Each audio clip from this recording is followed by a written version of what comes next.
Hello friends, మనం వెళ్ళేది ఈరోజు వేములకొండ. మనం చూస్తున్నాం దారి వేములకొండ గుట్ట మీదకి వెళ్తున్నాము. ఈ దారి పైన మా కుటుంబం మొత్తం వెళ్తున్నాం. చూడొచ్చు దారి వైపున చుట్టూ కొండ ప్రాంతం, ఇది పెద్ద అడవి. ఈ అడవి మధ్యలో నుంచి మేము రహదారి సీసీ రోడ్డు పోసాడండి. భక్తుడు ఎవరో తెలియదు మనకు కూడా.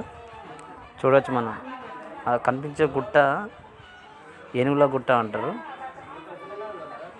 పురాతనలో అప్పుడు ఆ గుట్ట మీదకి ఏనుగులతోని ఆ గుట్ట రాయించాను. చూస్తున్నాం మనం వేములకొండ గుట్టను కూడా చూస్తున్నాం. కనిపిస్తున్నది ఆ గుట్ట వేములకొండ గుట్ట. శ్రీ లక్ష్మీనరసింహ స్వామి అక్కడ వెలిసి కొలువై ఉన్నాడు. దారి ఇంట్లో ఉన్నాము. మనకు కనిపించిన శ్రీ ఆంజనేయ స్వామి విగ్రహం చూడవచ్చు. ఇంత టికెట్ తీసుకున్నామంటే మనము పార్కింగ్ టికెట్ తీసుకొని వెళ్తున్నాం. ఆటోకైనా కార్కైనా బస్సుకైనా ఒకటే రేట్ అండి, 30 రూపాయలేనంట. వెళ్తున్నాం. మనకు చుట్టూ కనిపించేది అందాలు, ప్రకృతి అందాలు. మా కుటుంబం మొత్తం ఆటో మీదకి పార్కింగ్ లేదండి, కాబట్టి మనం మీది దాకా నడుచుకుంటూ వెళ్ళాలి. చూడొచ్చు గేట్ తాళం వేసిన అండి. ఇక మేము కింద ఆటో పెట్టి మీదికి కాలినడకతో వెళ్ళడం జరుగుతుంది. చూడొచ్చు మీదికి ఒక 200 మీటర్లు దాకా ఉంటుందండి. కాలినడకతో నడుచుకుంటూ వెళ్ళాలి. భక్తుడు భక్తితో భగవద్గీత చదువుతున్నాడండి. కింద చూడొచ్చు ప్రకృతి అందాలు ఇంత విశాలంగా ఉన్నాయంటే, ఇంత ప్రకృతి అందాలు చూడొచ్చు. మనం దేవుని కొలువును మనం చేరుకున్నాము.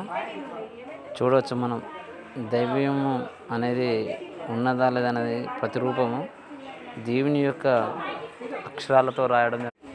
ప్రకృతి అందాలు ఎంత విశాలంగా ఉన్నాయో మీదికి వెళ్ళే రహదారి కూడా మనం కనిపించడం జరుగుతుంది. చూడవచ్చు మనం ఇంత ప్రకృతి ఎంత అందంగా ఉందంటే, అంత మన వాళ్ళు వస్తున్నారండి నడుచుకోవటం మీదికి కొండపైకి. అద్భుతంగా ఉంది కానీ ఎంట్రీ అయినా మనం దేవస్థానం గుడి దగ్గరికి దేవుని యొక్క దర్శనం కోసం మహాభాగ్యం మనకు. అదే అన్నదాన కార్యక్రమం అండి. ఇక్కడ అన్నదానం 12 గంటలు 12:30కు స్టార్ట్ అవుతుందంట. మనకు తెలిసిన వాళ్ళు చెప్పారు. ఈరోజు మన అదృష్టం ఏంటంటే దేవుని ఉండి లెక్కింపు రోజే మనం దర్శనంకు భాగ్యం జరిగింది. మనము ఫస్ట్ స్నానాలు చేయడానికి వెళ్ళాలి. ఫస్ట్ స్నాన కార్యక్రమం చేసిన తర్వాత మనం దర్శనం నెక్స్ట్ పేజీలో చూపిస్తాను. దేవుని చూస్తున్నాము. గర్భగుడి దేవునిది కొలను, దేవుని యొక్క కొలను చూడండి.